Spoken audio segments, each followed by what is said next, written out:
আসসালামু আলাইকুম, আপনারা কেমন আছেন? আজকে 14 তারিখ আমাদের ট্রেনিং সেন্টারে ইন্টারভিউ চলতেছে।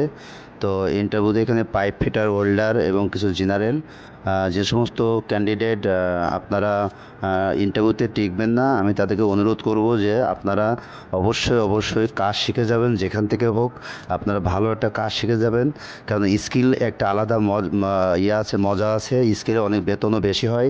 আপনারা জেটিসি ট্রেনিং সেন্টারে আসবেন, কারণ জেটিসি ট্রেনিং সেন্টার একটা বিশ্বস্ত ট্রেনিং সেন্টার ইন বাংলাদেশ।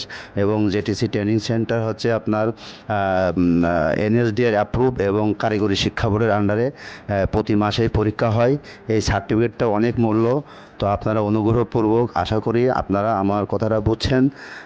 আপনারা অবশ্যই ট্রেনিং না করে কখনোই সিঙ্গাপুর যাবেন না, কারণ সিঙ্গাপুরে ট্রেনিং করে গেলে অনেকটা আপনার গুরুত্ব দিবে এবং সেটা আপনার ভবিষ্যতের জন্য ভালো হবে। আপনার ফিউচার গড়বে, আপনার ফ্যামিলি ফিউচার গড়বে। সবাই ভালো থাকুন।